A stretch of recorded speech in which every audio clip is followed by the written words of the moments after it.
Greetings, and welcome to Channel Other Doc. I am Jim, your friendly Lacuna GM. I use he, him pronouns, and this is our Invisible Sun campaign, The Edge of Paradox. Invisible Sun is a surreal slice of life game by Monte Cook Games. We are integrating the directed campaign, but most of this game happens spontaneously. We shall go around now and say hello to everybody, and see who they're playing. And we shall start with Djinnaya. Hello. Hello, my name is Djinnaya, and I use she, her pronouns, and I am playing Shah Gamelan, an established gallant of the Order of Makers who cages adversaries, and Shah Gamelan also uses she, her pronouns. Excellent, excellent. And let us move on to Wilde. Hello. Oh, yes. Hi, I'm Wilde Engineer, and I am playing Shantano, an itinerant empath of the Order of Apostate who splinters into fragments. They use they, them pronouns. Cool. Yeah, I'm just sort of in the background. I'm now trying to open up the documents for there are like 9 million documents that I use for this game, and so I'm now just sort of like going around like because I didn't have them open yet. But we shall see. We shall see what happens. Hi, Arras. Hello.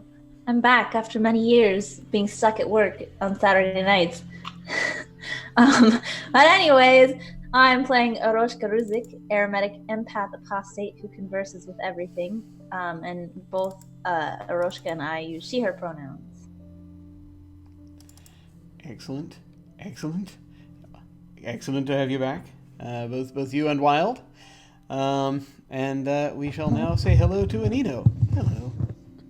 Hey everybody, my name is Anino, he, him pronouns. I am playing Mac the Husk, oh gosh. After all this time, I still don't have my name memorized. Itinerant enthusiastic of the Order of Goetica who provides a vessel for spirits. Also uses he, him pronouns. Solid. Excellent. And finally, Danielle. Hello. Was muted. Hi, I'm Danielle. Let's try that again. And I will be playing Vormera Vanas, aka Vor. And Vor is a connected ardent of the Order of Weavers who shepherds minds. And we both use she, her pronouns. Cool. All right. Once again, as the reminder that I always give at this point in our history, like we do with most games on this channel, we're going to be using the X card, the N card, and the O card. If we hit something that's crossing a line for one of us, any of us can type an X in the Zoom video chat or anywhere else, or make an X symbol, and we'll back up and we'll do something else. If something happens that we're okay having in the game, but we don't want a graphic description of it, we can type an N in the Zoom chat, or we'll fade to black on it, or put it behind a veil. So it'll be there, but we won't go into detail. Finally, if we're exploring a topic or an area of roleplay that's particularly intense for us, but we want to keep going, we can put an O in the chat to let us know that we're okay and that we're all good to keep piling on the drama. Something else we can do is put an O with a question mark after it when we're moving into a difficult topic, or we say or we do something and then think, maybe that might have been a little too much. Then everyone else can respond to that with an X, an N, or an O to let us know if we're still doing okay. And I have just discovered that I left this... You don't want to know what this is, but just know that what was inside it has been eaten. I'm going to put it over here in just a moment, but before I do that, I'm going to slowly sidle over and put it in the trash can as we're doing things. So watch for that if you want that Easter egg.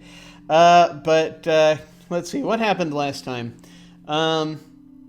So you got to the Immutable Cliffs, and you were talking to the Immutable Cliffs, and they were not convinced that by Shantano's explanation that the boat is magic. So the boat stopped in the weight of this wall of disbelief. Because that boat is powered by belief. Really, it's kind of the mime that's powered by belief. So, at that was quite a shock to Shantano's system and sent them back to the shadow for a little bit. But everyone else basically had to come up on deck and have a little chat with the right hand immutable cliff. Actually, depends on what direction you're approaching from, I guess. But to them, right hand immutable cliff. This is this giant cliff in the middle of the water. They eventually just sort of badgered it with sort of a customer service thing to the point that it was like I'm not actually in your way. Just get your boat started. This isn't my problem. I'm not going to do anything to stop you. Vor managed to convince herself that the engine was real, and that the things that the mime does are real. And now, as a result, we're not sure exactly what's happened to her brain, but it worked. And the boat started up again. And continued them on their voyage to the gold. As I think was uttered in chat, that's absolutely not going to cause any problems of any kind for Vor later on down the line. Not at all.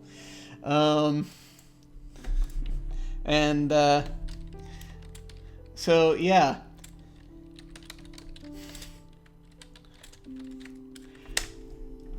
So that was the thing that happened. They ended up coming up to this to the port for first comers to the gold. Because anytime you travel to a new sun, you have to go forth and you have to actually deal with the warden of that sun. And in this case, the warden of the gold sun is Shima, an entity known as Shima. Shima doesn't have exactly what I would call necessarily a laissez-faire attitude towards things. I mean, some folks might consider it's like, you really should go down and introduce yourself at some point if you are coming in. But she is very difficult to find. And so it's just kind of a question of, how to manage that. And what she does is she has these little probes that greet you at the gate, and they ask you to leave an impression, and they presumably will carry that to her or her agents. And so everyone who came through left an impression on these little spheres. They just said something, and then it was like it sort of basically takes your picture and then floats away. The mime went and flagged down a cab. The mime is going to be waiting in the city that's very close to this sort of port city that's nearby, where he's sort of visiting people that he hasn't seen in a while. For he is an Elder Bryn, and they are native to the gold. So that happened.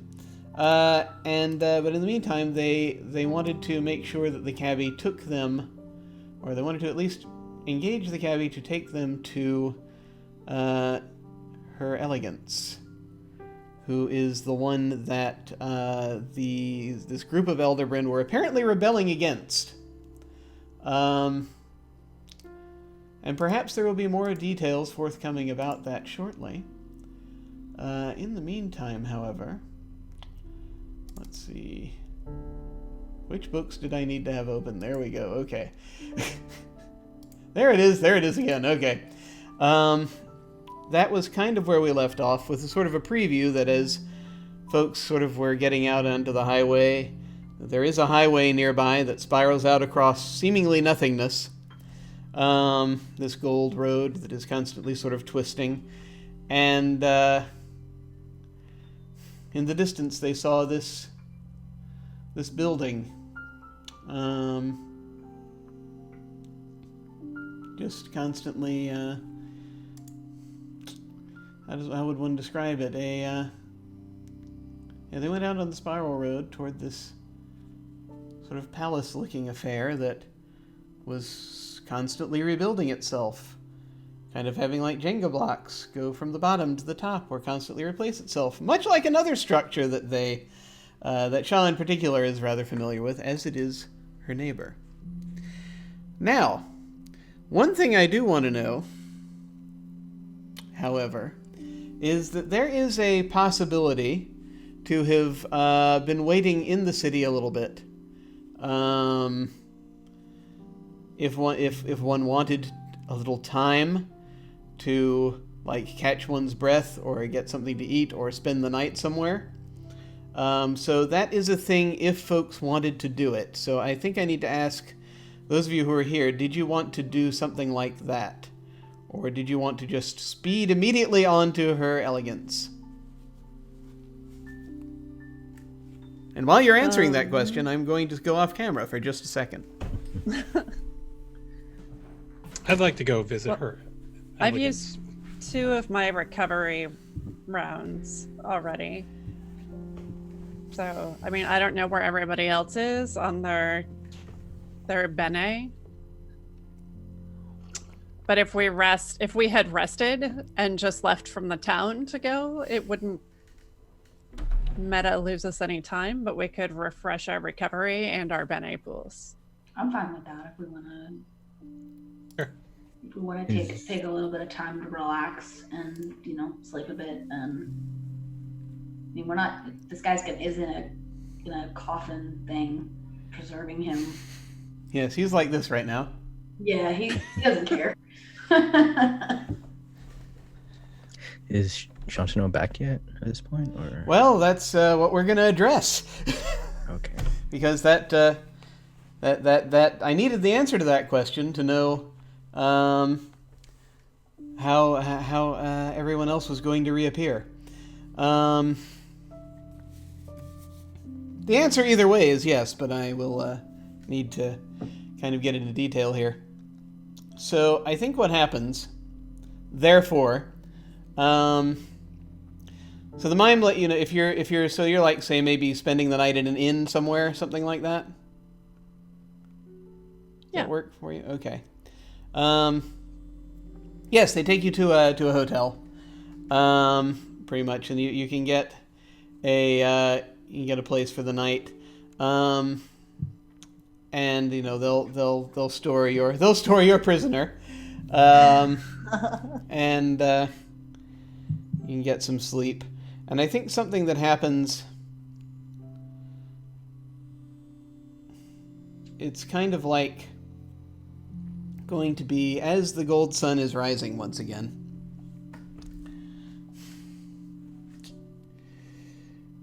How shall we play this? Yes. I think that having been in shadow, but being connected to these people in this task as you were, I think what we see happening next is that Shantano and Aroshka are going to appear on the beach.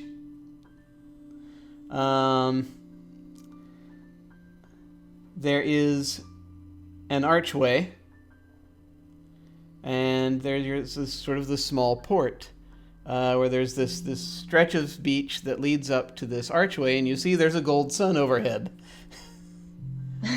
Convenient. It is, isn't it? Almost as though there's some pseudo-narrative magical underpinning to the whole of creation.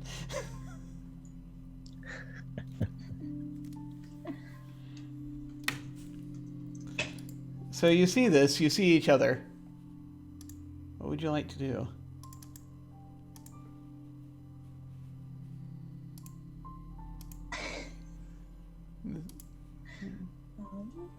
So do we we just appear on a beach, or we like? We're both there, next to each other. Not too far from each other. You're sort of. I think the way that this works is that. Well, let me ask. Let me ask briefly, each of you, when you went to Shadow this past time, where did you go? I'll start with Shantano. Where did you go? I think Shantano would probably have gone it's like to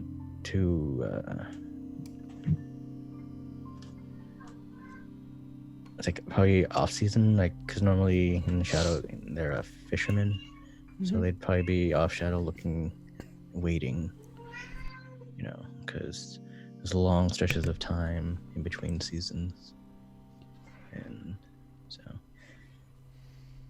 I think the type of thing to be just like looking out the window, kind of just being a bit pensive, keeping up with the current news, but at the same time just a sense of just things waiting to come to happen. Out on the fishing boat. Mm-hmm.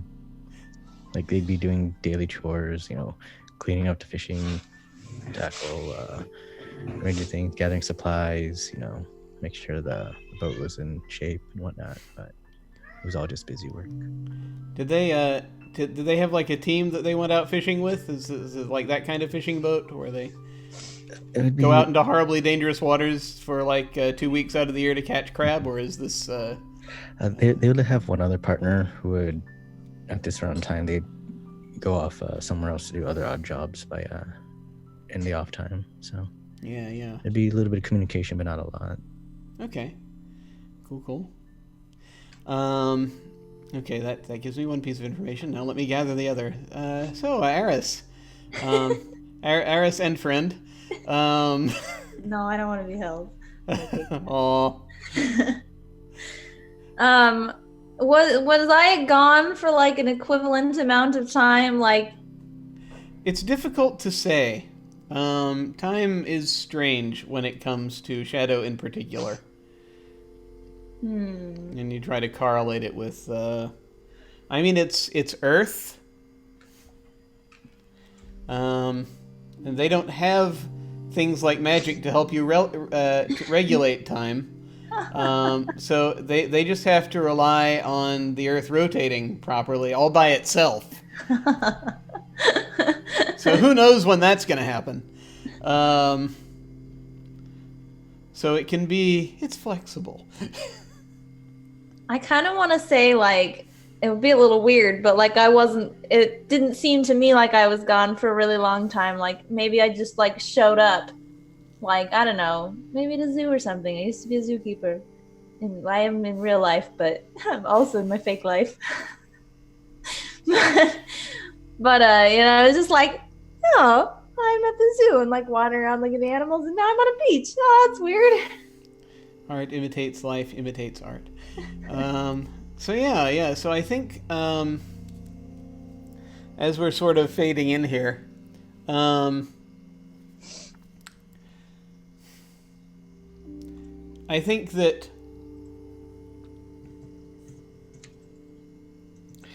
for Shantano it was like you'd been waiting for quite a while. For Shantano it's been a very long time, and for Aroshka it's been a very short time.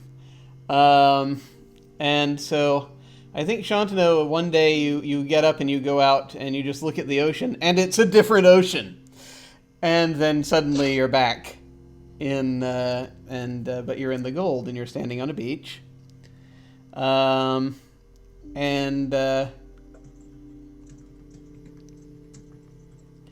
think for Aroshka, the way this is going to look is you are looking at a few different animals in their various habitat. There is at one point it's I think one of those zoos where you can get some of them you can get kind of close, or like one of the zookeepers has brought out an orangutan for people to meet, and the orangutan is shaking everyone's hand, and sort of when it reaches to shake your hand, Aroshka, I think that it clasps, you see it clasp with the other hand, and it says, it is great. Yes, it's a great pleasure. I take it it's your first time here as well. I suspect that, well, it's a tad, it's something I've heard not to worry about much at all. They're very, lax is perhaps not the word, but they're casual about these things. It'll be quite all right. And you see the orangutan that suddenly, the orangutan's no longer being held by anyone. It's just standing there in a suit. And it then sort of tips its hat and turns and walks towards this archway. And, Shantanu, you see this orangutan walk by, and you sort of, as you're turning around and you look and you see that it's just been talking to Eroshka.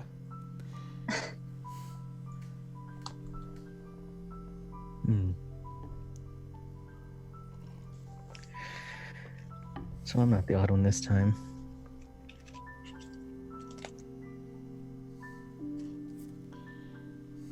I'm just gonna watch them talk for a bit. I guess I'm gonna watch the orangutan walk away and just like look around and see Shantanu and be like, oh. Should we follow? And like point to the archway. I don't know, it's your friend.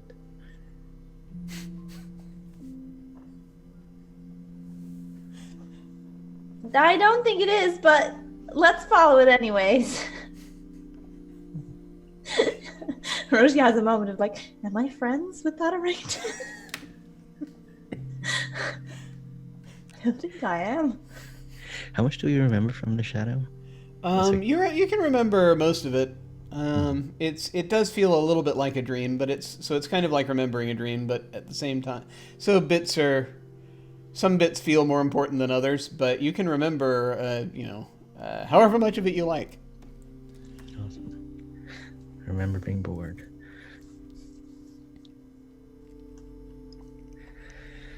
I wonder if we are at the Gould. Oh, the sun's that color, so that probably is a sign. Right. But is usually if you would go to somewhere, there'd be like some sort of something stating that, and that possibly towards the gate, right? Yeah, usually where we were. Yeah, your understanding is that when you first enter a sun, that you have to in some way interact with the warden.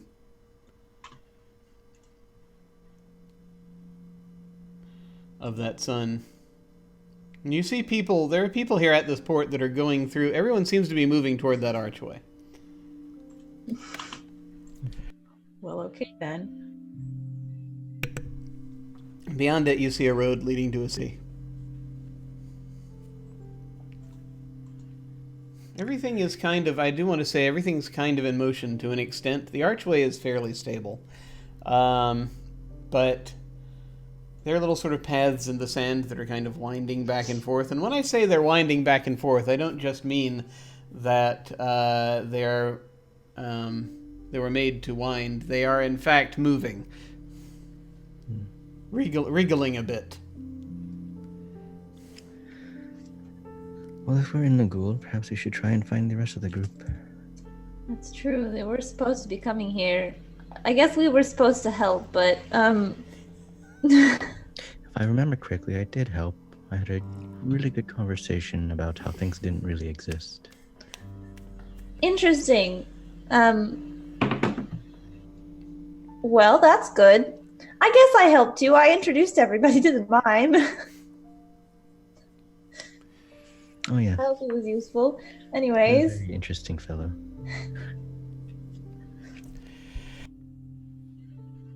Let's go through the gate then. So as the two of you head up to this gate, this sort of silvery orb sort of drifts forward and drifts up to in front of Eroshka and says, "Please leave an impression for Shima."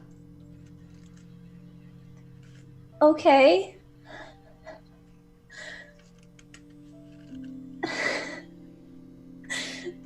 Like, doesn't know what's going on. A few seconds pass, and then it flashes. Thank you. And then it drifts away. And then another orb immediately drifts up in front of Shantano and says, "Please leave an impression for Shima." What are the Gould running from?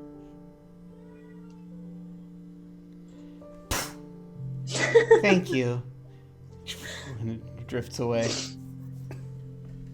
That was very weird. Do you know who Shima is? No, but he may have information. On the other side of the archway, you do see, as people are coming in, there are a few apparently vehicle services that run back and forth to here. But most people just walk from here to the city. But you do see, standing a little bit of a ways past the archway, you see the mime.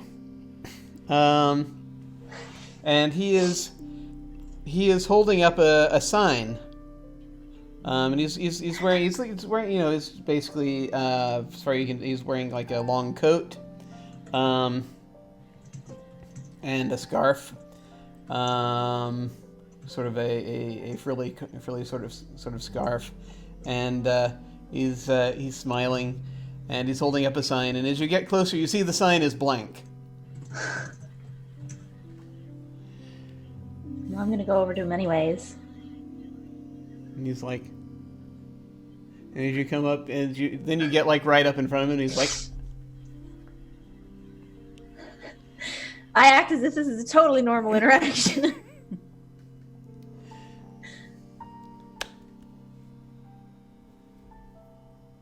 and he Like, point behind me at Shantano.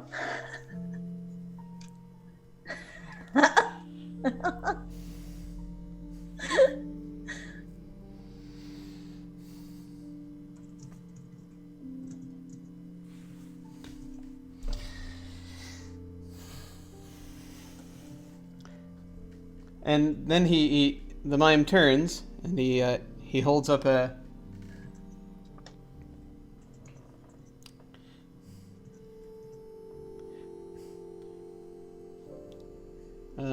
finger, and he gestures, and how much of this vehicle is here? You see,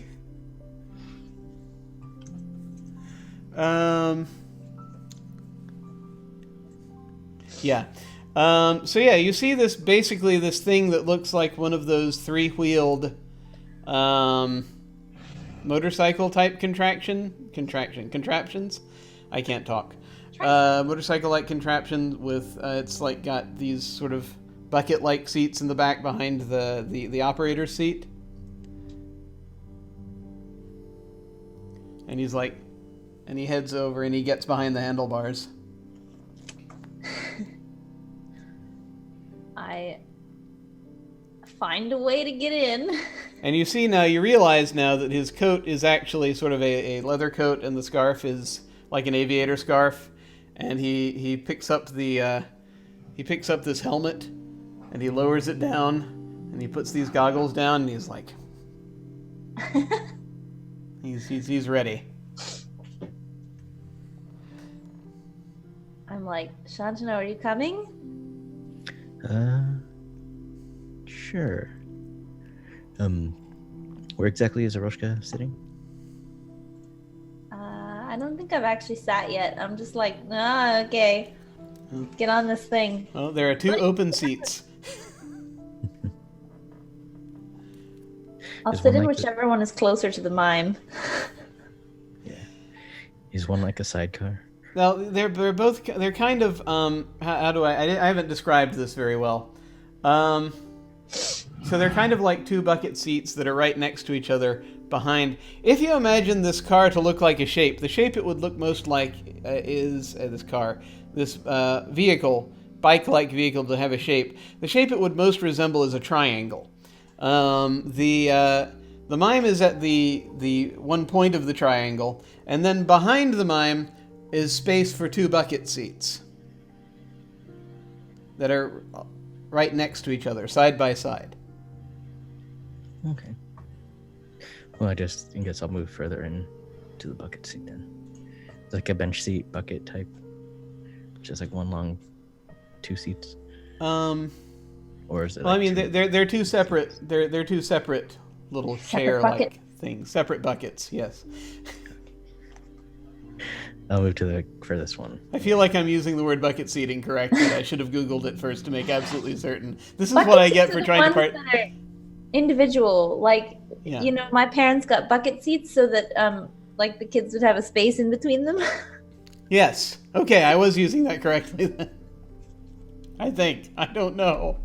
This is what I get for trying to interact with humanity. I think it's just my mind is interpreting everything else about the mime differently from what you're Oh, well, saying. that's fair.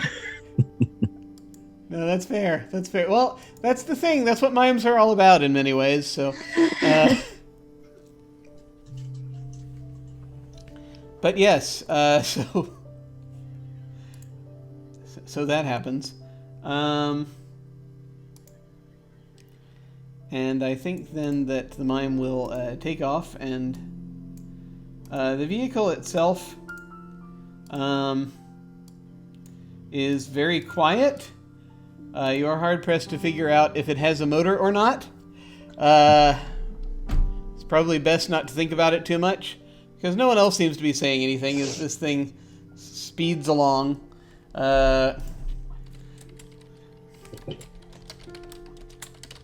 And eventually you will pull into the city, which is it's an interesting place.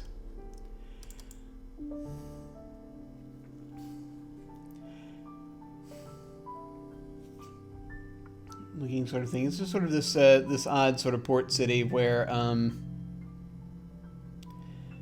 you see things get manufactured, and so there are many factories, and they have these, and there are smokestacks, but there are different types of colored smoke coming up out of them, and the smokestacks don't stay still.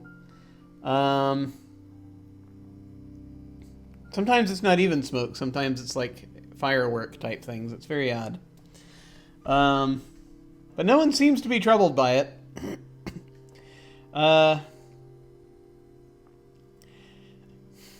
Actually, yeah, no one seems to be troubled by it, even though some of them, and this is just the ones in the distance, seem to be on fire. But then it's like this strange process you discover over time, at least, where it's like factories they are constantly being burned down and rebuilt here. It is a bit of an oddity. But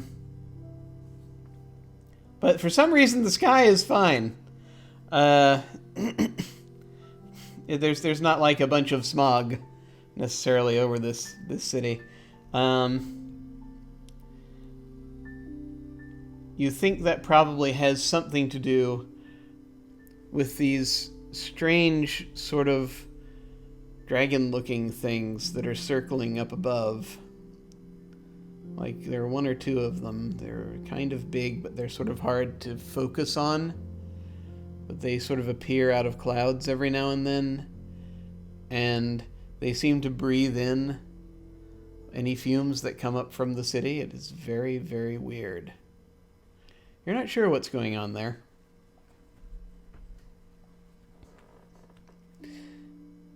But, they take you up to this hotel. I should draw a card. I feel as though I've gone too long without drawing a card, and I should now draw a card. I am now drawing a card. Alright. I have drawn a card. Let's see what card I drew. As we are doing this.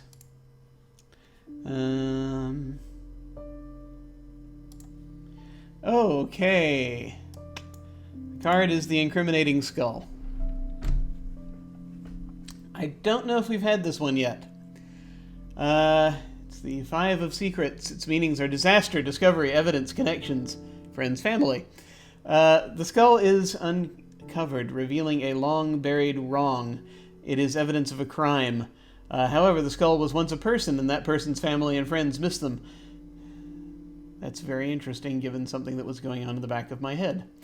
They wonder what happened to them, and discovering the remains of the victim actually brings them some comfort and closure on the situation.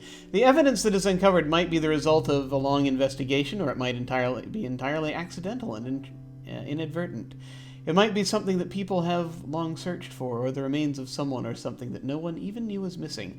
Last, it might be something that someone was trying to actively conceal, or it might just be the remains of some past event covered up only by time. In divination, incriminating skull tells us that there's a deeper, darker meaning to the matter at hand. It presages failure, particularly being caught at wrongdoing. However, if the context is right, it might also simply indicate that a friend or relative, particularly one that has been long estranged, is involved in some way. Yep. Okay, well, I know what this means, to an extent. We shall see if it is carried out. So, they're going to bring you to, the mime's going to bring you to this hotel, which has, it's really more of a, it's a 3-story affair, kind of, looks like it's kind of an sort of, it's made out of, it's a 3-story affair, sort of lodge made of wood type thing. Not terribly far from the docks, because there's another set of docks for this city specifically. Like I said, it's Port City, and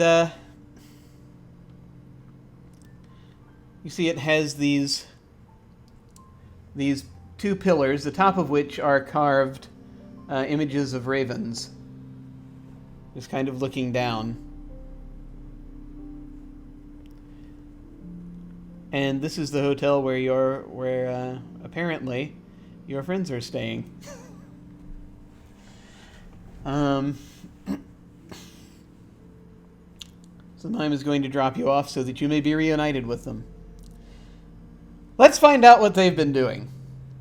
I think my main question is, do you do the continental breakfast that this hotel offers? Do they have mimosas?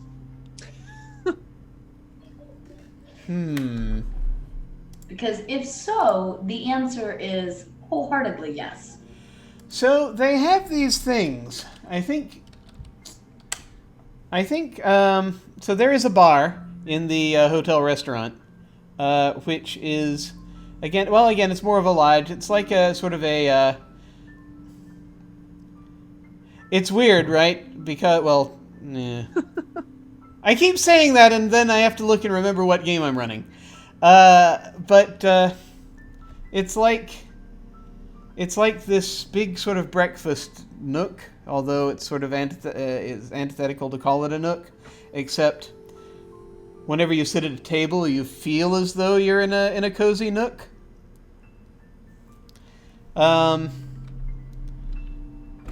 And what will happen is there are a couple of Elderbryn run this hotel, and one of them sort of comes out. She is currently. She looks mostly human right now, except she is a little more.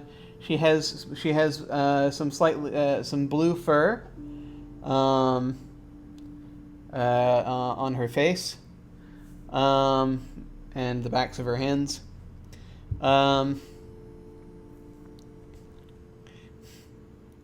And when she comes out, and which sort of actually gives way to feathers in the hair. And she comes out and she has she's wearing an apron. And you had ordered a mimosa, and she hands you she hands you this glass that has this orange-looking liquid in it. She says, she nods to you, and she will say, just shake it until it's the color you want. And she sets it down. Did anyone else order drinks with breakfast? Oh, yeah. Mac is going to have whatever Vor's having because, you know. So she hands you one of those as well. Shaw's just going to order a cappuccino. All right. You are handed a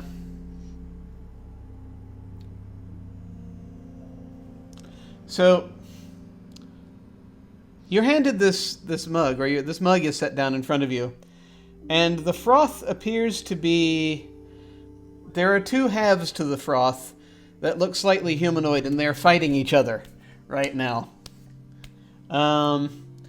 It's not completely humanoid, but it's sort of like this sloshing sort of wrestling match is taking place of froth on the top of your cappuccino. She looks down and looks up at the Elderbred and says, "Do I have to wait for one side to win, or is it better to drink it in conflict?" She says, I like waiting until one of them's really on the ropes and then drinking the other. Thank you. That's when it tastes best to me. I love a good underdog story. Hey, Vor, do you want to place a bet on which side of her drink wins? Yes. The answer is yes. Oh. Excellent. Right, I'm going with right. All right, I'll take left. And like, Vor is now probably uncomfortably close to your coffee. Watch. They're watching your coffee intensely now. Yeah. So Mac does have the good manners to actually put a napkin over his mouth, just so that he doesn't, spit or, spread any untoward germs into her drink as he watches this battle intently. I'm leaning in to watch, and on my other hand, sort of without even really looking at it, I'm shaking my drink to watch it change color and see what I feel like stopping on today.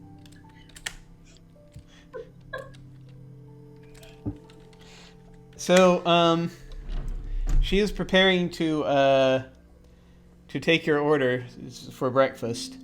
So this place has the menu items look fairly innocuous. You have there are flapjacks, is what they're specifically called, and there are things like eggs. There are a lot of different kinds of eggs. That's the interesting thing. A lot of different kinds of eggs, and then a number of different kinds of sort of fish type dishes on their menu. But then they do have basically sort of lumberjack type food here. So whatever one would imagine coming out of that. I think Vor would order things like eggs. So you order the things like eggs. That actually is an item on the menu down at the bottom of the eggs. It's you have quail eggs, fish eggs, and then you have just chicken eggs that are prepared a number of different ways. All different kinds of omelets, and then at the bottom it says things like eggs. I'm ordering that. Do you want the things like eggs over easy, or do you want them, or do you just want them over medium or fried, or do you want them scrambled, or do you want a things like eggs omelet? What does the chef recommend?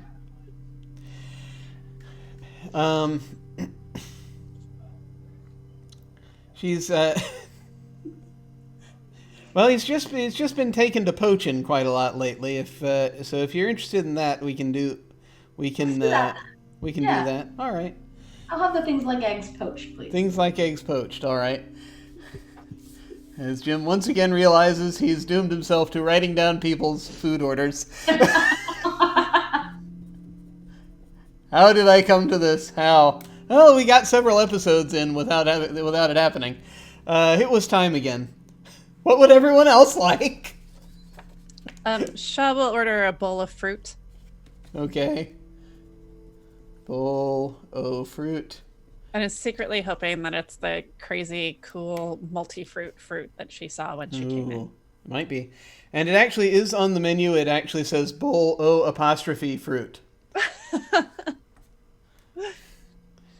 We don't stand on formality in this place, apparently. Apparently, yes. That's their brand anyway. What do you have in ube?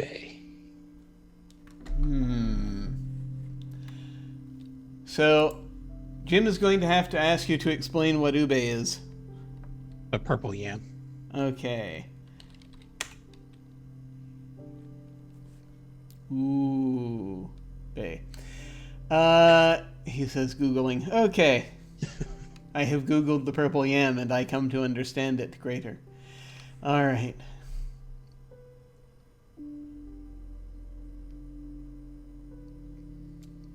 So yes, they do have a few different things, a few different dishes that they do have purple yams, and there is kind of there is an ice cream that they make with it. They do have a thing where they do put it in a pancake. They do have a thing where they are. Let's see, what else are they doing? There is this thing where they grind it into a powder. And if you want the sort of patterned ube, which apparently is they do something kind of existential with it, where they grind it into a powder and paint a picture with it, which you then proceed to either lick up or snort if you prefer. Just sort of varies. Different people ingest things different way. He is just going to go with pancakes, extra coconut.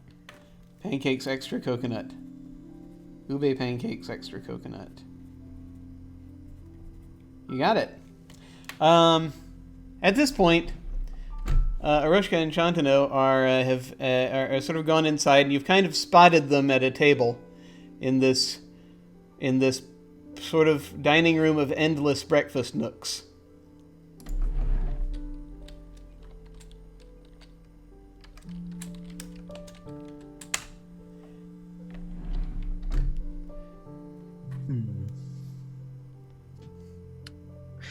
And we can see the group, right? Yeah.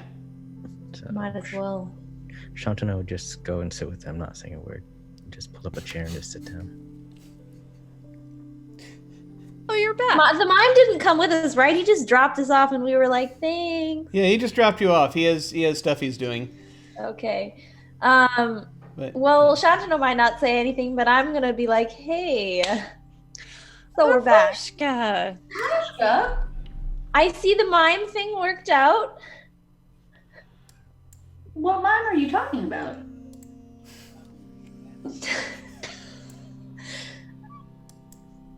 My friend. He's Oh, your friend. you Yes. know. Aroshka, I don't know why you told me he was a mime. I mean, he never speaks to me. He's frequently dressed as a mime.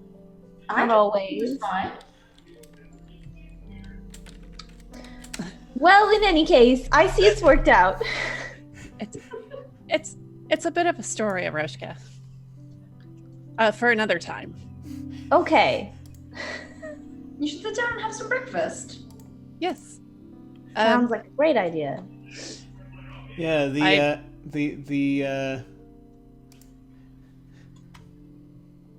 I want to say waitress, but actually she owns the place. So, um, Can be both. She can be the owner, the waitress Yeah. at the same time. yeah. So the wait person is sitting there again, blue fur and feathers, and she looks at the two of you. And says, "Oh yeah, you want to order something?" Sure. I might just take a moment to look at the menu. I've never been here before. That's all right. You both want a little time? And she says, sort of looking over at Shantano. I'll take whatever is an Elderbrand staple. She just looks at you. She just is like staring right through you when you say that. We're all about change, honey. Yes, then whatever that current change is. I'll see what we can dig up. And she then turns back to Roshka. Just holler when you're ready for something. And she turns and she heads back to the kitchen. Is this like a pretty typical breakfast menu? Yeah, it looks for the most part, except there's a large number of different kinds of eggs. There is it's sort of trends kind of lumberjack style Waffle House thing with also seafood. Seafood. Because it's a port city. So things are like available there. So it's got mostly that kind of thing, hearty breakfast house type stuff, with a lot of different kinds of fruits, different kinds of other things as well. But for the most part, your standard fare. Well, I want something seafoody. Excellent. Anything seafoody There are plenty of seafoody things. for breakfast? Yeah, they have there are a couple of different kinds of fish omelets, and there are they have fish biscuits, and then they have a subset of dishes that don't actually have fish in them but are served by fish. Served by fish. Yes. Awkward. No, I want to eat a fish. Okay. They do have plenty of those. They do have just like fish and eggs, and that kind of thing, and then fish and things like eggs. Do they have like fish cakes? They do have fish cakes, actually. Thank you for reminding me of those. Yes. Some kind of fish cake. Yeah. They do have. There's a thing that those things exist and they're called something, and I can't remember what they're called in real life. But they do have them. Those things. That's Yeah. mysterious. There's mysterious things. I mean, there are these, I think they're just called fish cakes. Okay. I think they're just a bunch of different kinds of them. Because there are a bunch of different kinds of fish. I was gonna say many cultures eat fish at breakfast time, so This is true. lots of potential ways to do it. So if you want, you can order some things like that, if you so desire. Yes, I'm going to get something that is fish cake-esque. Fish cake-esque. Okay, you order the fish cake-esque. Close enough. It has something like fish in it.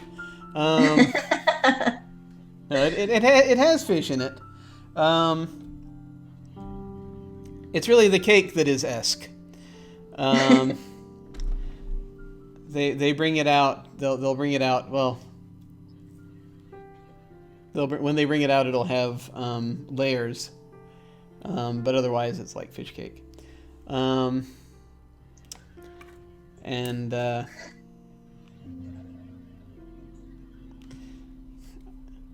So they're going to, and they'll ultimately they will bring out for Shah, they're going to bring out a bowl of fruit, and it actually is constantly shifting. Sweet. The pieces are constantly shifting and independently into different things. So it's always different kinds of fruits in there, but they're changing color constantly. Things shifting from things like grapes to pineapple pieces to apple pieces to orange pieces to all manner of other fruits. The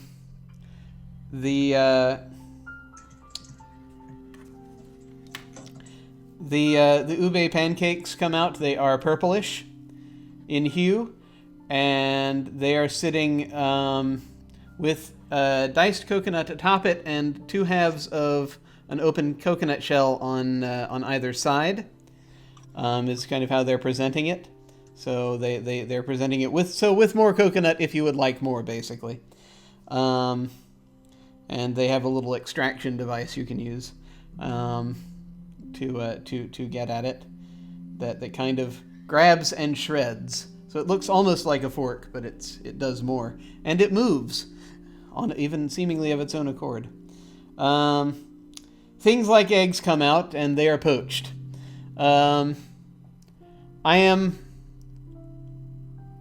loath to even describe them because of the nature of both of the nature of surrealism. But suffice it to say that if you look at them, they resemble eggs. They resemble poached eggs. And you very much get the idea of poached eggs from them.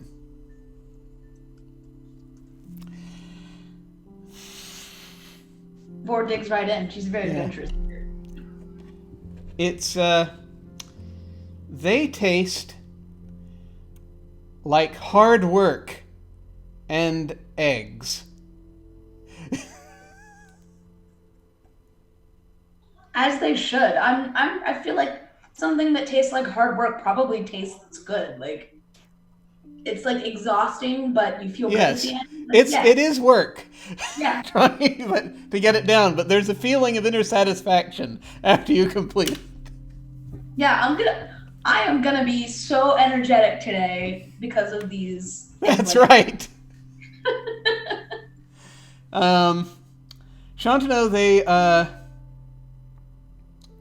they're going to bring you a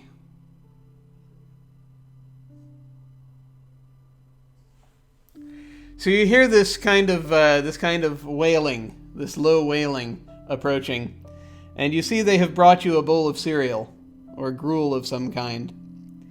And apparently the gruel is kind of sort of undulating like the ocean.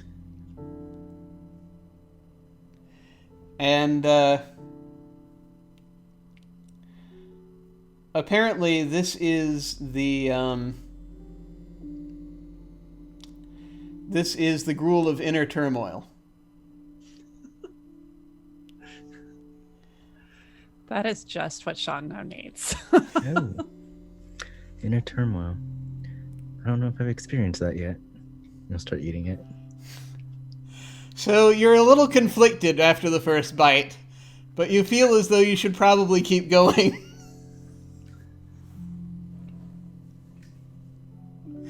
Mac is just casting a very sly side glance at that collection by Shantano.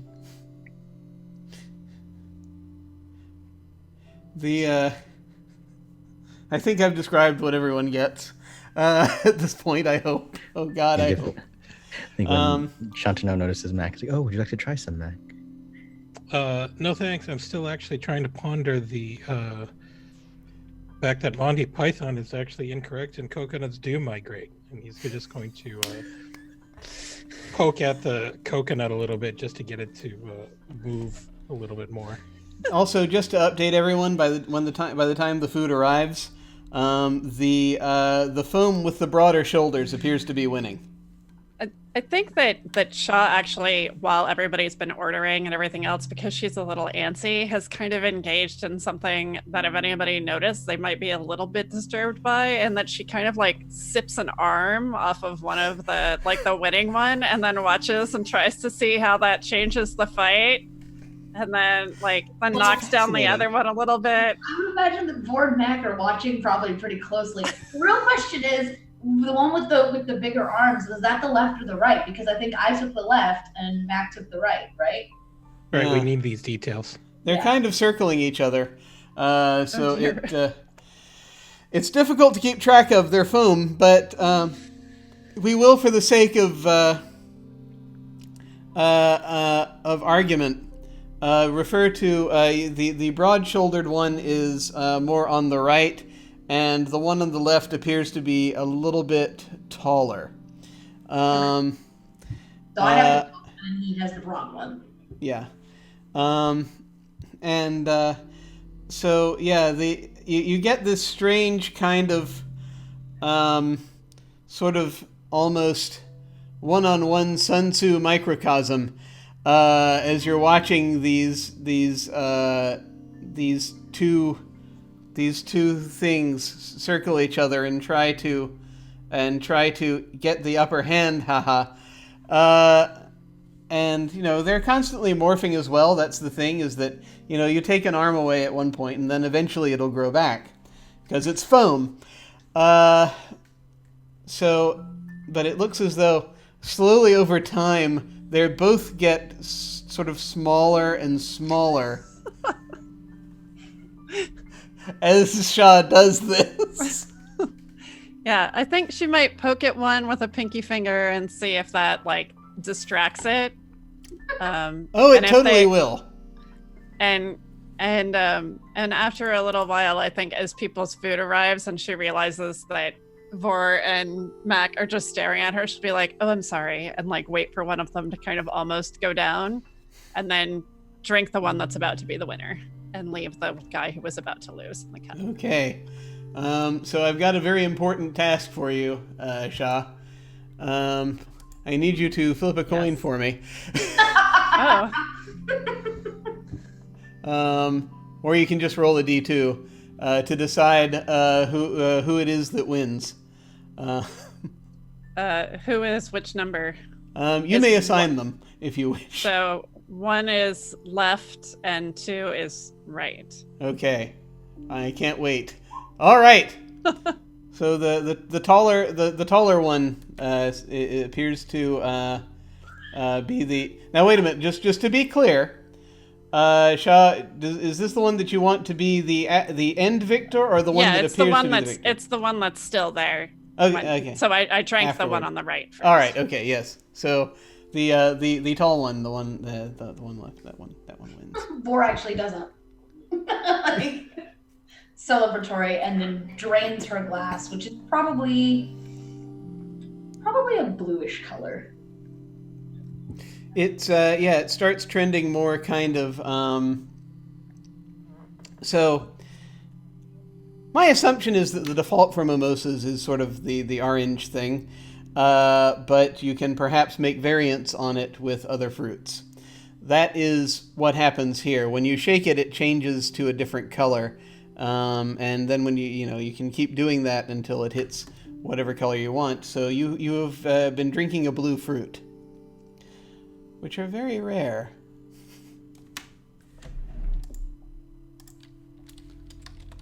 But they exist, if not on Earth, then in other places. So it's kind of. Ooh, wait. I was going to say blueberry, but then I just came across something that looks like a blue orange, and I have to know what it is. There is a cocktail called the Death at Dusk, which is an absinthe cocktail with creme de violet, which is dark blue. That's a champagne cocktail. Yeah, apparently this thing I'm looking at is some kind of potato. It's just that potato, vodka, and champagne. Nice. So so your mimosa is particularly potent. That's all right.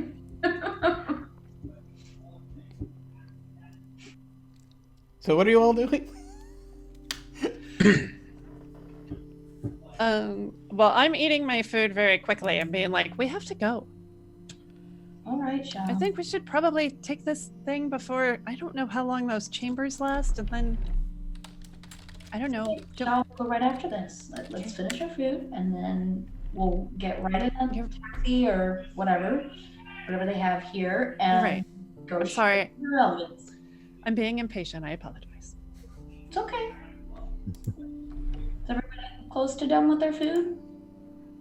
So Mac is actually finally starting to dive into his own food, but he's actually, in his stack of pancake, he's cut a square in the middle of it, and that's where he poured both the butter and the syrup into it, just filling it up, and yeah, that's how he eats his pancakes. I think Shantanu is finishing up and he's pondering to himself aloud. Like, oh, I have felt the inner turmoil before. This reminds me of when I followed Aroshka. You saying this out loud? Yeah. Hiroshika's just like eating pancakes. He's like, what?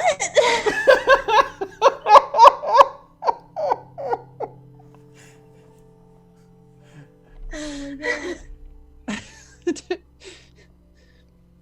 We all just kind of stop and look at Sean. When you followed her here? Sure.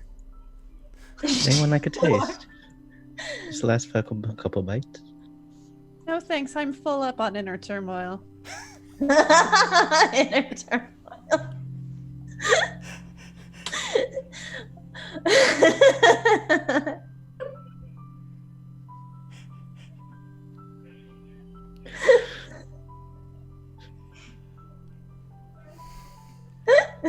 All right. Roche is just sitting there like, What's her one last bite of fish cake, All right, like, all right. do I have inner turmoil? Well, you were staring at the when we first met. Or when we started out, you were staring at the girls from the endless party. Oh yeah, that's true. And you're going through that whole like, who am I thing. Period.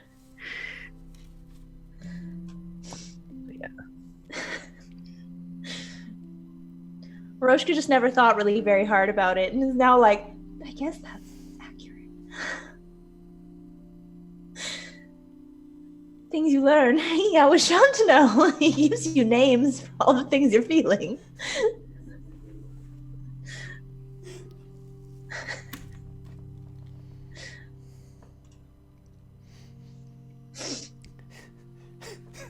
Also, of course, inner turmoil was what he ended up ordering. So was what they ended up ordering. So there's that as well.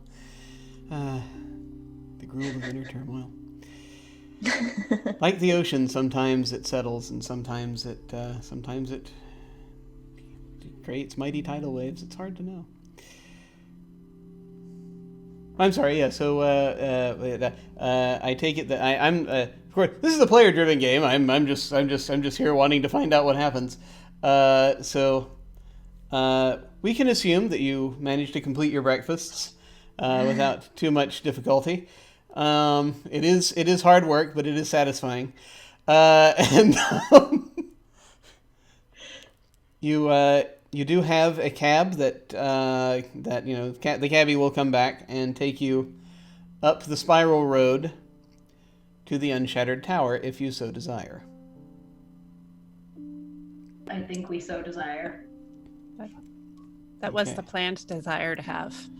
Yes. So you drive along this road that it's a highway that extends across a huge stretch of the gold, but there's no other solid ground. So, like I said, it's this sort of strange nothingness drifting, sort of that you're drifting above. Not exactly nothingness, but it's this sort of has these corkscrew patterns, and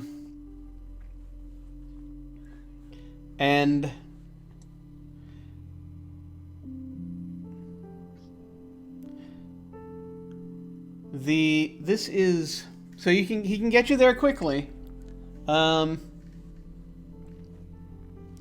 I feel as though it will cost this trip, though, costs probably something akin to. Let me. Well, I don't have it right in front of me. I almost want to say a crystal orb, because it's. I can't remember whether that's 10 or 100 glass orbs, at the moment. We'll say 10 glass orbs for now, and just so that we don't destroy the economy. Because this, again, most petitioners will walk the spiral road. And so you arrive at this building, which looks a lot like the tower that belongs to the foreman.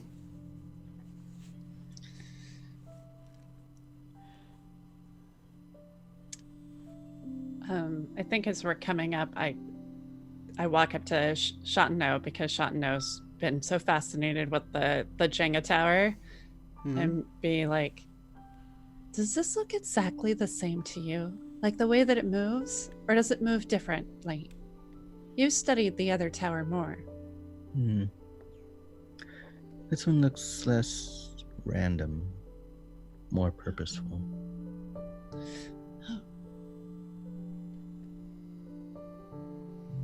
But it does move similar. This one is still moving, so whatever it is that caused the other one to stop has not spread to this one. Perhaps we should see what makes this one move. Oh, that's a good idea.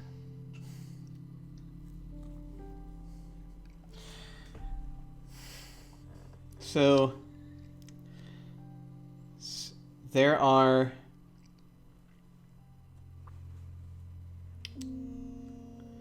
as we're looking at this. So we're coming up to the it's basically there's this sort of it's a castle. So you have this portcullis, and there are a couple of guards standing outside. They're holding. Well, it looks like they've got. They're dressed kind of like conquistadors, to an extent, a little bit. Well, they have the breastplate, but not the hat, not the helmets per se. And they look relatively human.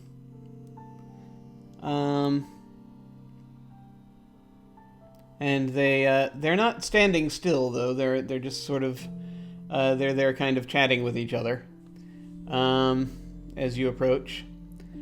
And the one on the right will look up as you approach and say, just sort of lean forward, and immediately his expression changes as he now as he was kind of like just sort of laughing with the others. How can I help you? We're here to see Her Elegance.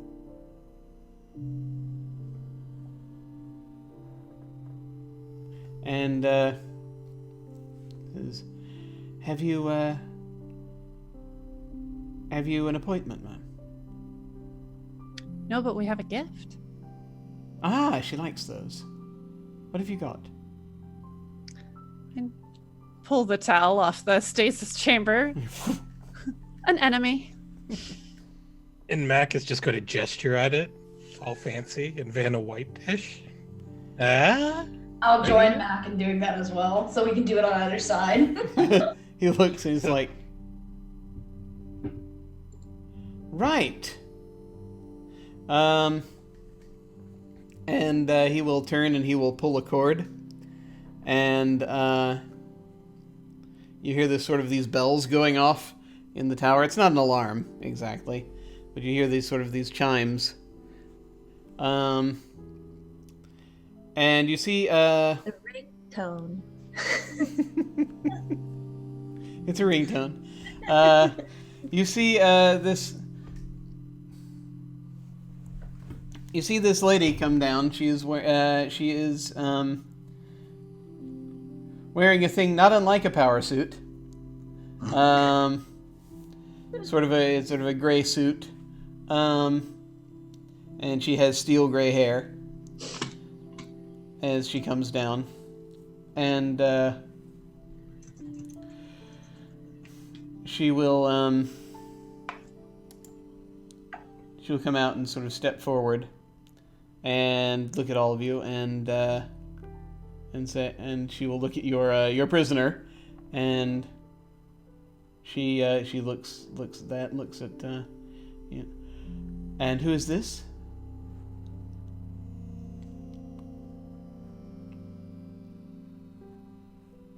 Well, we didn't catch his name.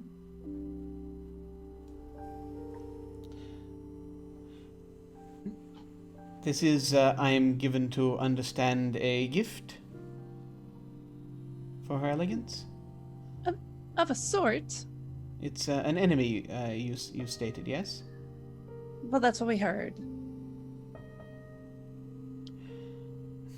She will come forward and she'll peer in.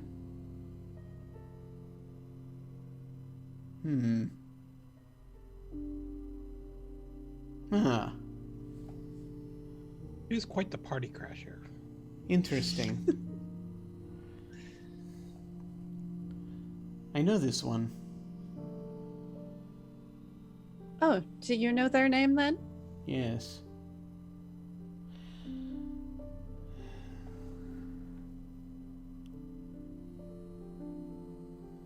This is unfortunate.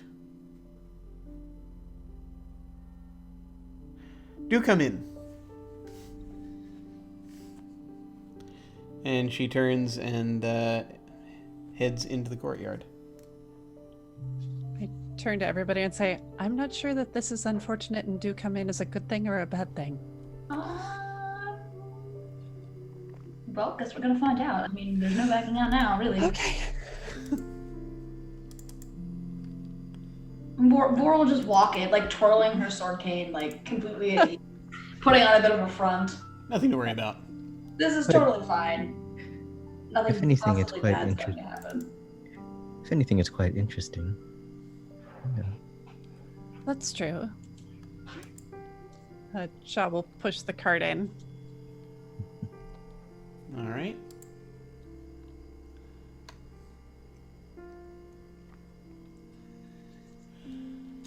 Okay.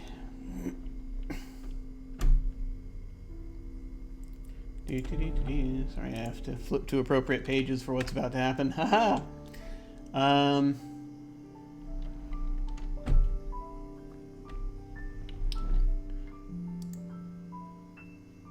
just realized I went to the wrong place. That's all right. Everything is fine.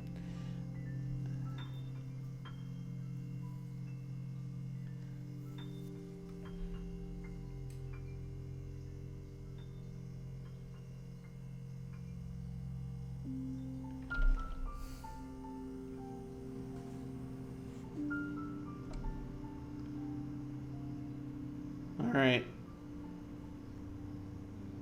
Yes. Okay.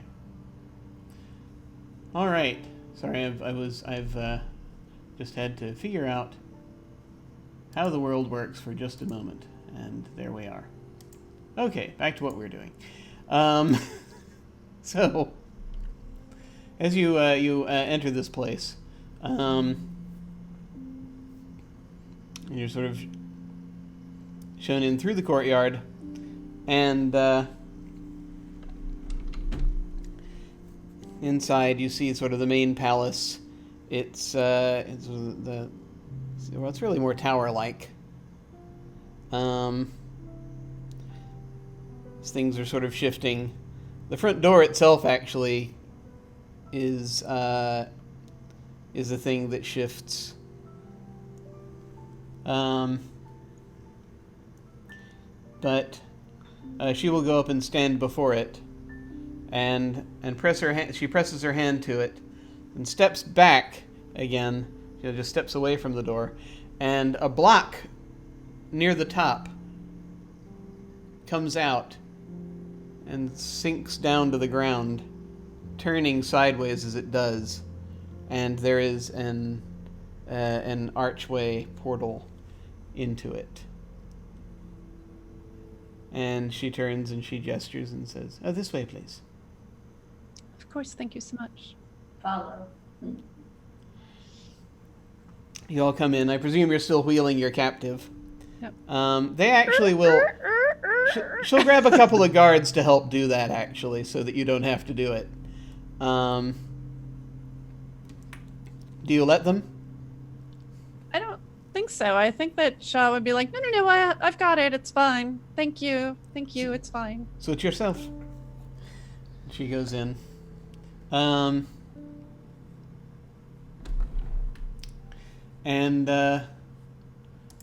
So as you do that,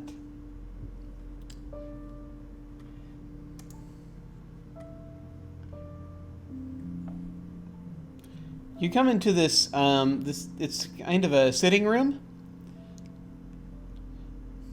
Of sorts. It's a fairly big one. I mean, there are books on the walls, shelves on the walls, a lot of chairs in here, some overstuffed chairs. There's a fireplace, and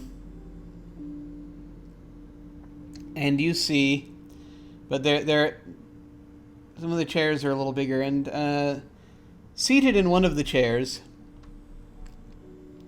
is a woman who turns, and when she stands up, you see that she's about 12 feet tall.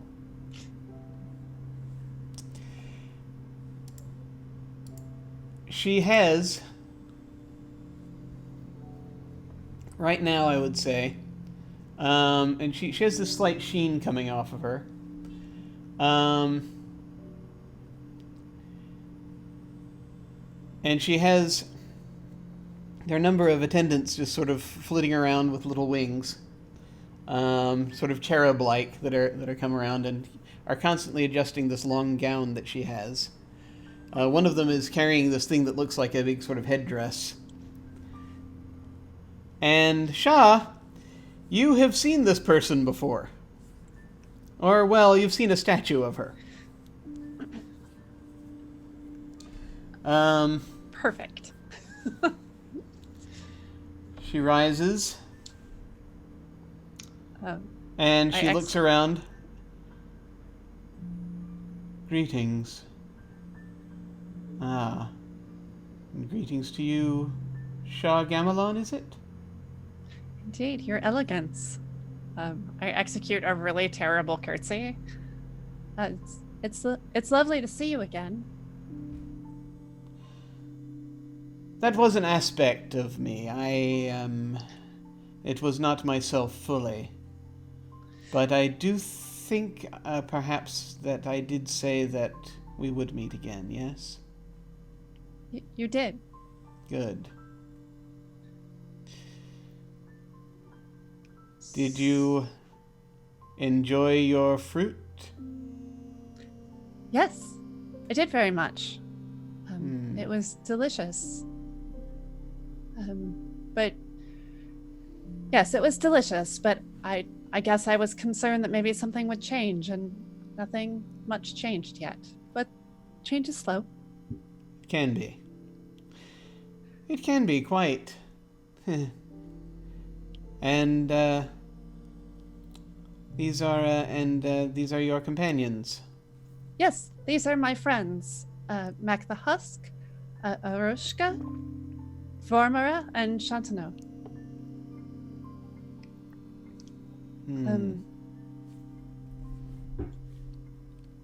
Vor sweeps like a really elegant bow.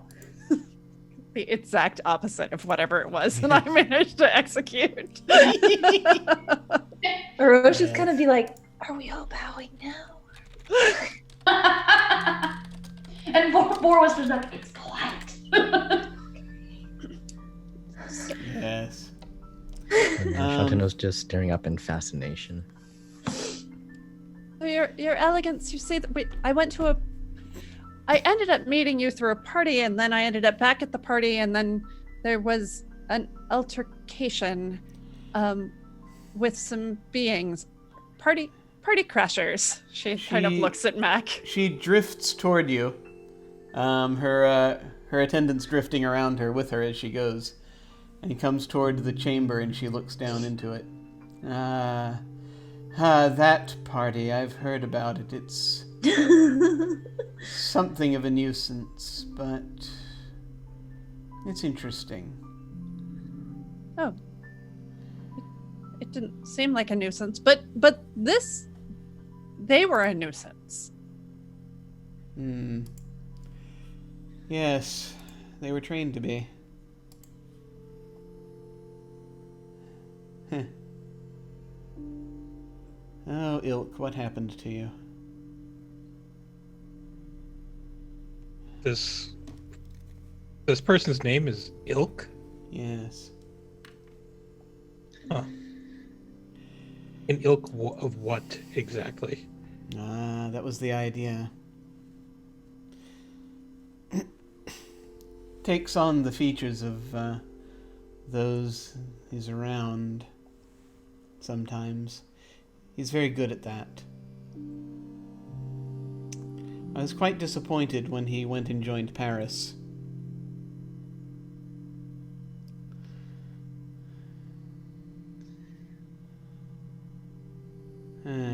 I thank you for bringing him in. You're very welcome.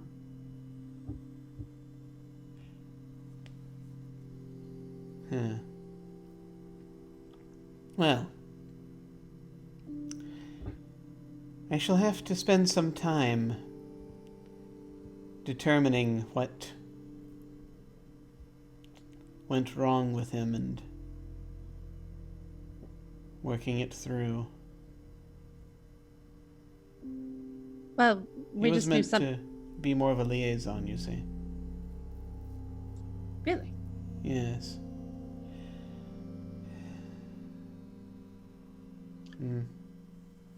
Well, I will say, if he's supposed to be a liaison, his party visiting skills leave a little bit to be desired. Oh, quite. Paris proved to be more unreasonable than any of us could have imagined. But it matters little. And at this point, you see actually a couple of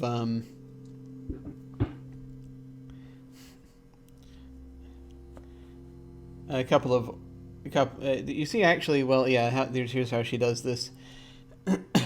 You see her go over to the mantelpiece, where you see a few of these silver orbs are sitting, and she picks up one of them and just sort of looks at it, and sort of does a few things, adjusting to just a series of them, and tosses each one up into the air, and they drift and fly away as she does that, out to another room somewhere. And she says, "Forgive me. I have, since I took on this work for Shima, it's a bit of a trade of favors, you would say. I have tried to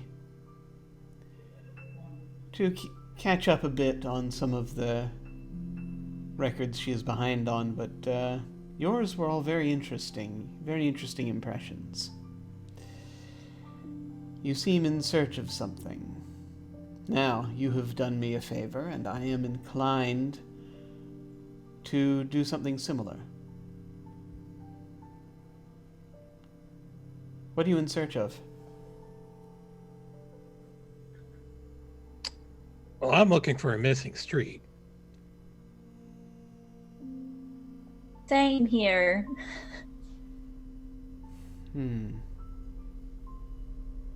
Interesting. Tell me of this missing street. Is this in Saturnine?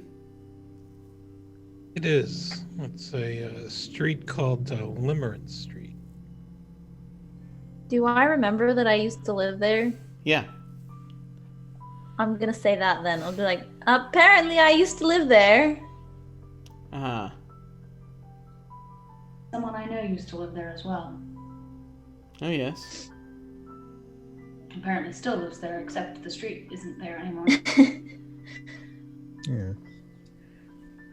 We're unable to reach our friend from there. Oh, I see.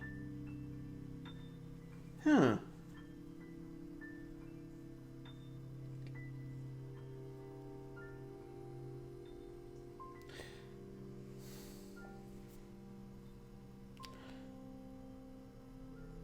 So you would like help finding this street?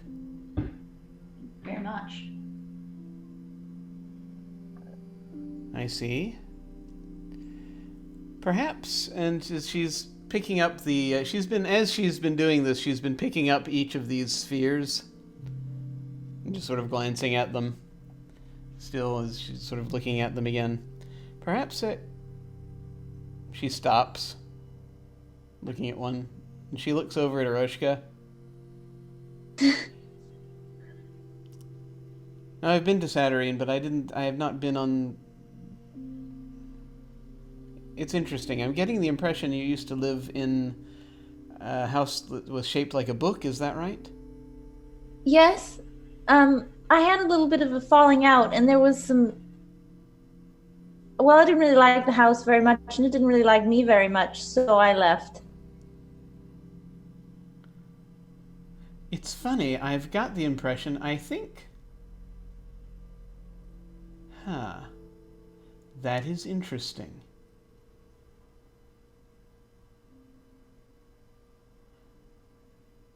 I'm going to... It is very interesting because I do not often come across something that... This is very curious. I do not often ask this question. Aroshka Ruzik, have we met? That's a very excellent question. And there's a lot of things I don't remember, so maybe? I should remember.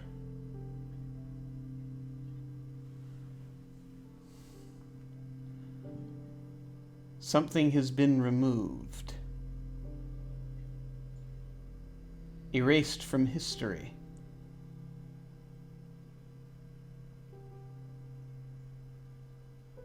That book, was it on that street? Why would someone erase a street from history? Maybe there was something on the street they didn't like?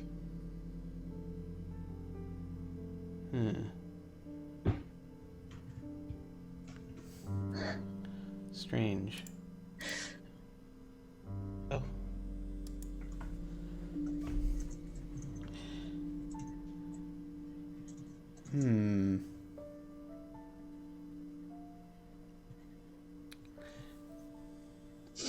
Your Elegance, I have a question, if I may.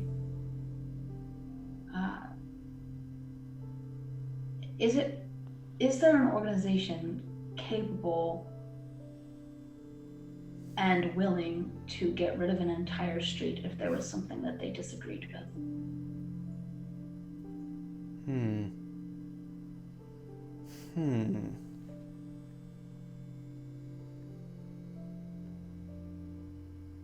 I think there is.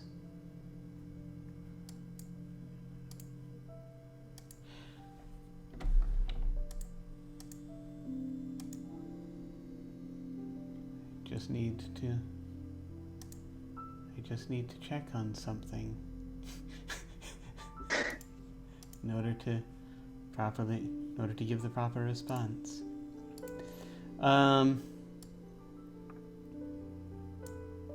Well, yes, here we go. She says, yes, there was an organization. That's got to be it, because pieces of it are missing. An organization called the Numa. Numa. Yes. They were very into from what I understand, they were into the study of the soul. And well, it's funny, really. See, I have a couple of, I suppose, if one is being generous, one might call them distant descendants. I have two of them in Saturnine. And one of the two is a member of this organization, as it happens. I have not seen him in some time. He's named Varyagan.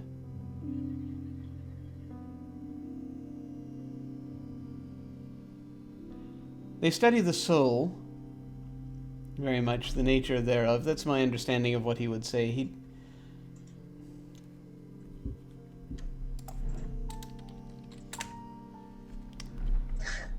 We have not been in touch over much of late, but as I cannot keep track of all of my reflections.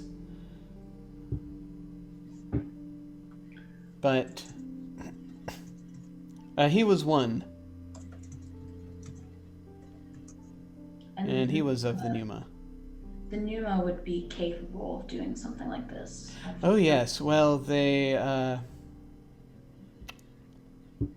see, the trouble is I cannot remember precisely how, because it's gone. There are pieces of history, their history, that have been taken out.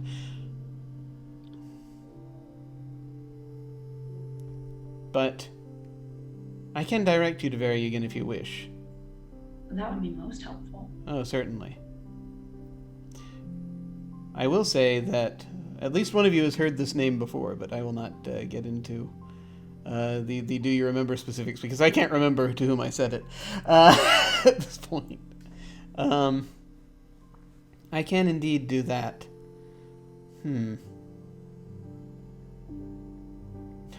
Interesting. Yes, they landed not too far. If I recall correctly, so I can tell you where the address that I have for him. Well, in fact, I'll be heading back to Saturnine in not too long. If you wish, you may all accompany me. That would be lovely. That would be excellent. Very well. Have you flown before? No, but I am open to new experiences. It's quite good. It should be good to see certain parts. You're from I assume you're in. I assume you're in that sort of in Fartown, yes? Yes. Ah, good. I've not seen that in a long time. I wonder if. No, we shall see. But yes, both of my descendants should be in that same rough area neighborhood.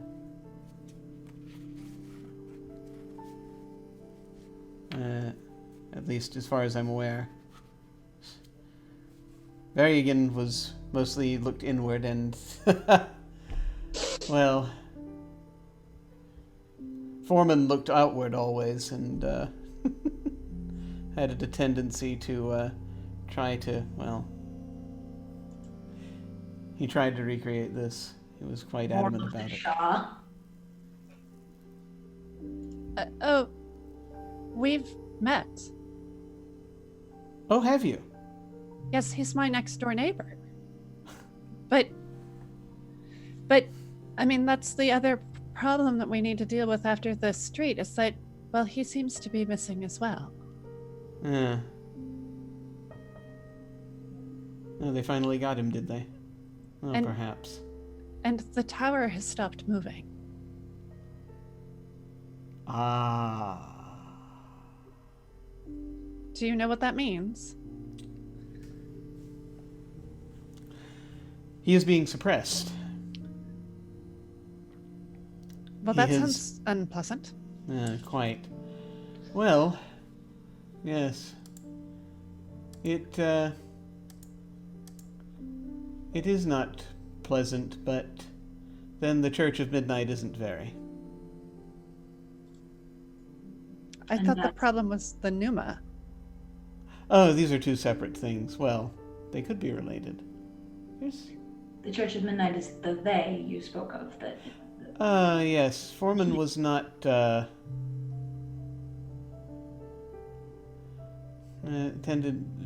many public disagreements with that organization. And,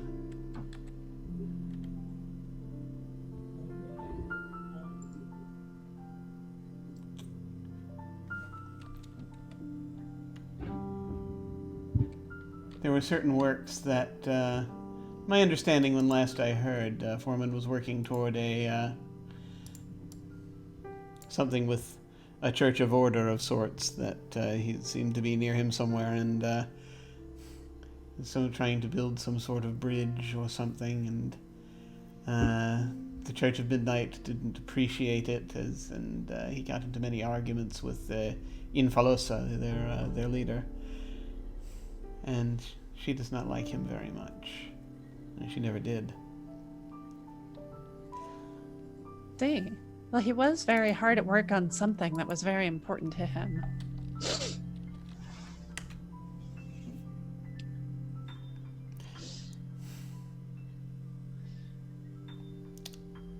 That may be related. Last I heard, he was having some difficulties.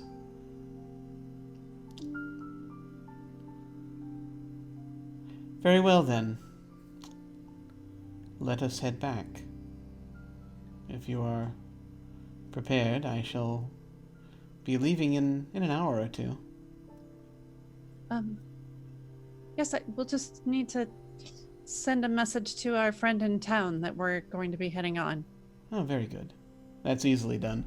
And she gestures and one of the orbs floats over. And she passes her hand around it for a moment, does a few things, and sends it over in your direction. Says, it will seek him out. Oh, Vor, maybe you should send the message. You two seem to have a rapport that the rest of us don't quite. All right, and I'll take the orb. And did I ever get the mime's name? I don't know if anyone has his name. Anyway, I'll pick it up and I'll say, "Hello, dear friend and captain. These are your most recent passengers. We will be returning to the Indigo and Saturnine by another manner at the invitation of her Elegance. Thank you again so much for all of your assistance, and we hope to see you again the next time you return to the great city." Then, like, with love, Vor. Nice. Excellent. Yes, so that will be sent. The orb will drift and find the mime and give him this message. Her Elegance will ask, is there anything, before we, you may feel free to rest in any of our rooms if you wish. Was there anything else that anyone wanted to ask or speak of before we prepare for departure? I would like to inquire about one thing, one other thing, if you do not mind. Mm-hmm. When I interacted with one of Ilk's companions the other day as well, and I became interested in something that was apparently coming for the Gould. I was wondering if there's a way, somewhere you could point me to look into that. There was something, repeat please? There was Something coming for the Gould. something coming for the... Essentially, they're the insight of the doom that they're running from. Oh, yes. Whatever that is.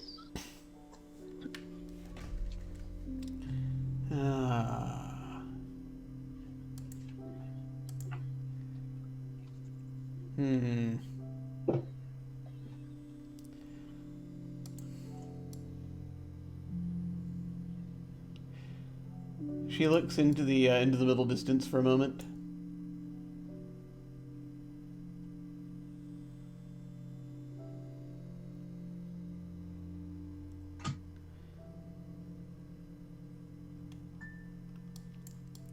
And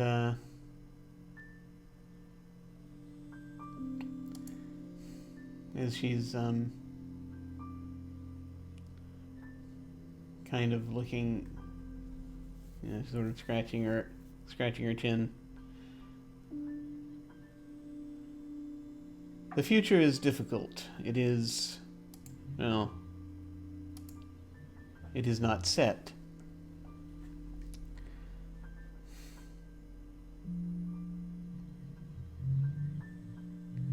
I do suspect there are a few different things that it could be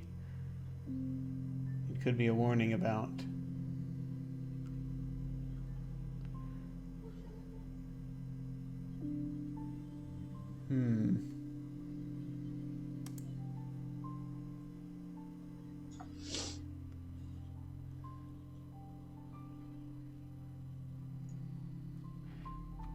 I shall have to think on it.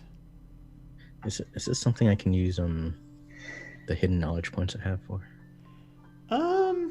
Yes, you can. If there is a particular, so here's kind of how this works. My understanding of it, at least as far as I recall. If you want to use a hidden knowledge point, then there is a thing that you have heard about. Maybe it's a legend, maybe it's a particular thing that is that you've heard of, that in some way or another, and you can explain to me how you've heard it, that is coming, or is talks about a doom that is coming to the gold. The only stipulation I'd put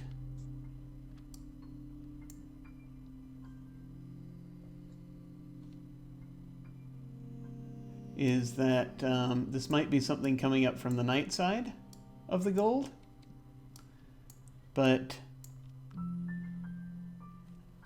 it doesn't necessarily have to be. I'm going to let you define that.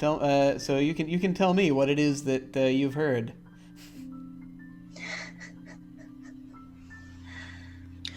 Okay, so the Gould are all about change, right?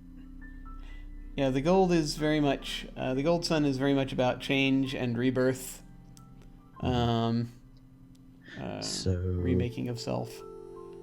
a glimmering that I got from when I brushed up against the other Elderbryn was that this doom was stabilization.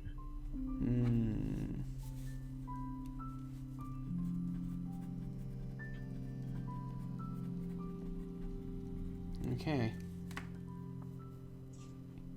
You mentioned this?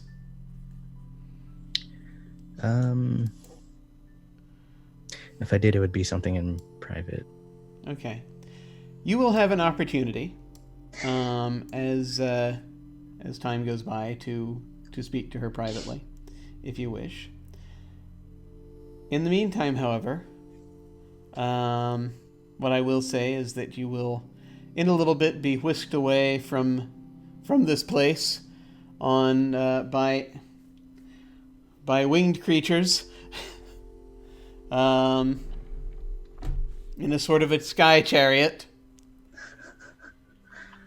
You will ride with her Elegance back to Saturnine. And that is where we are going to end for the night.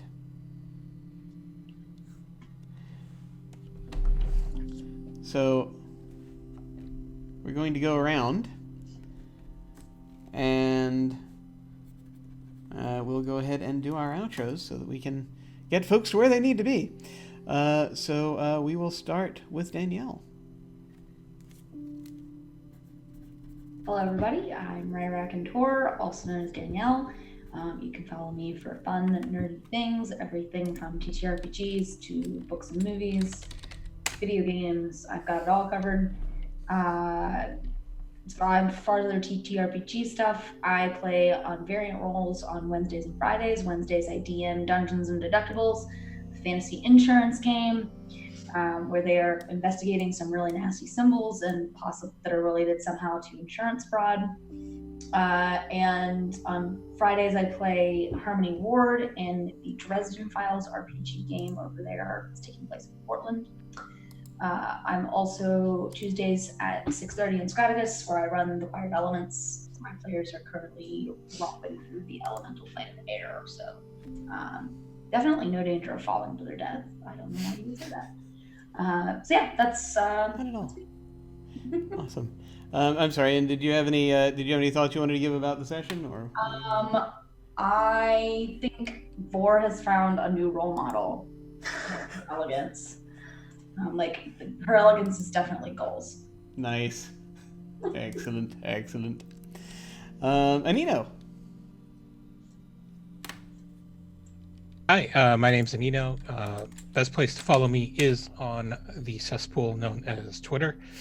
You can find me there at Anino Gaming. Let's be real. I have a lot of fun on Twitter, but it's kind of a silly place. But anyway, as the links have been thrown in chat, I am doing Extra Life this year. This is my 4th year running.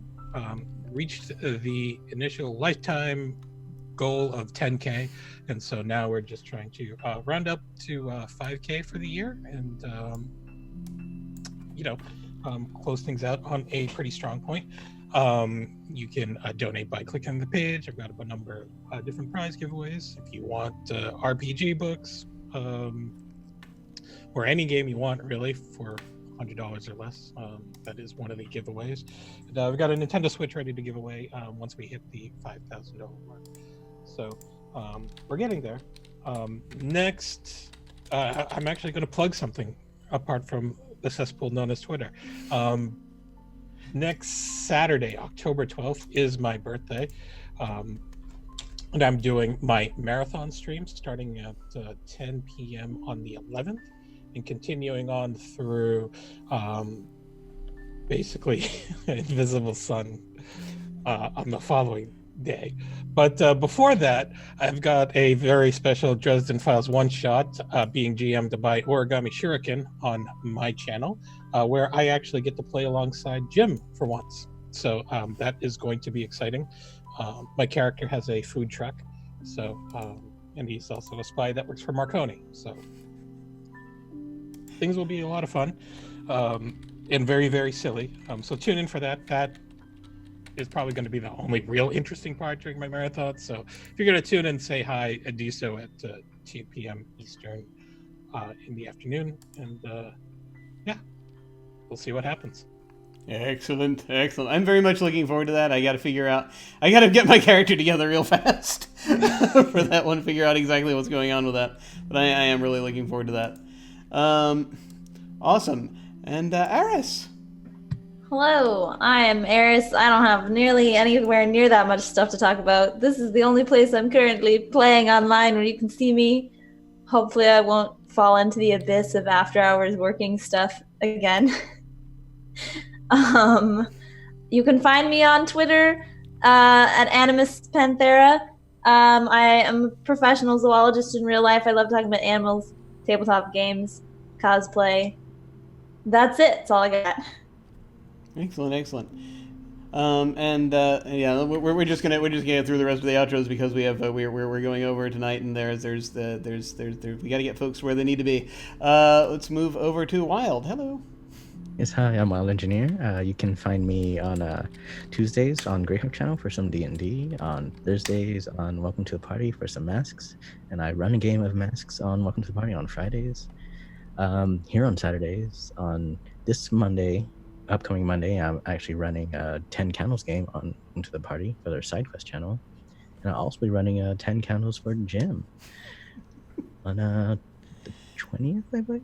It's gonna be the 20th. Yeah, Sunday the 20th. Yeah. So yeah, if you're down to play some tragic horror, come join the game. I am so looking forward to it. Excellent. And Djinnaya. Hello, my name is Djinnaya, and I make art and play good games with nice people. And you can find me on Twitter at Djinnaya. And right now, this is the only place online that I am playing games, because I am mostly playing games in like actual physical space right now, which is weird. But I would like to plug.